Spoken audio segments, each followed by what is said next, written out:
Yung belt natin B65, so 16K na yung tinakbo nito pero wala pa siyang mga baak, pero papalitan na natin ng bago. Ang ipapalit natin B65 pa rin from Casa, 650. Itong torque drive nut natin may tama na rin kaya papalitan natin na ito. Sukat ba to? 5TL yung nabili natin pang Mius 40. Not sure kung pareha sila. Parehas lang naman. Ayan. Pasok yung 5TL sa pang NMAX. So ayan, ito yung ating center spring na gamit. Sun Racing na 1000. Ito yung pinantraya lang natin. Kaya papalitan na natin siya ng TSMP. Ipag-compare natin. Sabi mas maganda to Pink Power. Ayan, kita nyo naman. Mas mahaba yung 1000 RPM ng TSMP kaysa sa Sun Racing. Parang same lang siya ng tension pero mas mahaba lang to compare dito. Pansin ko rin pala sa TSMP ayun smooth siya umikot dito. Sobrang smooth niya. Pag yung Sun Racing, ayan, di umiikot sobrang gaspang, matigas siya. Ayaw nga umikot pag simpleng spin lang yung gagawin ko. Kailangan may force. Saka may grip.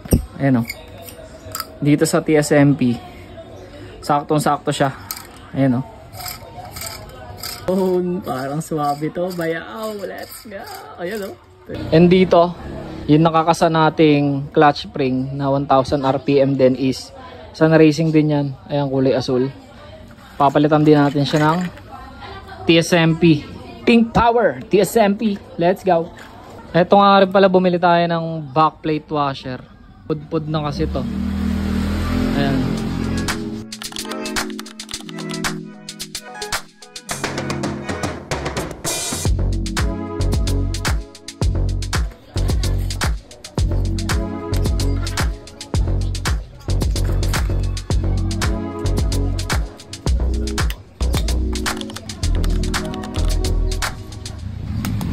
Safe.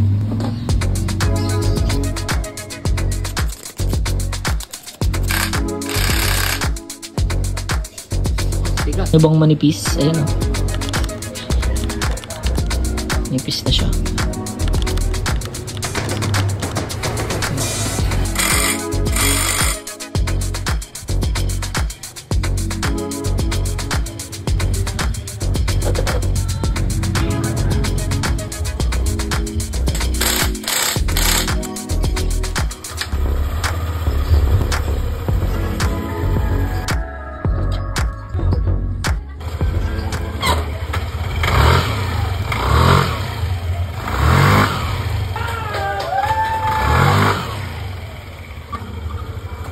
Saglit ang 0 to 50.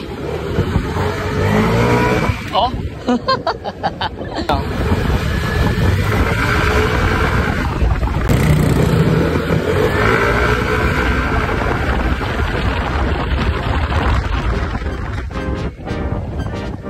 Saglit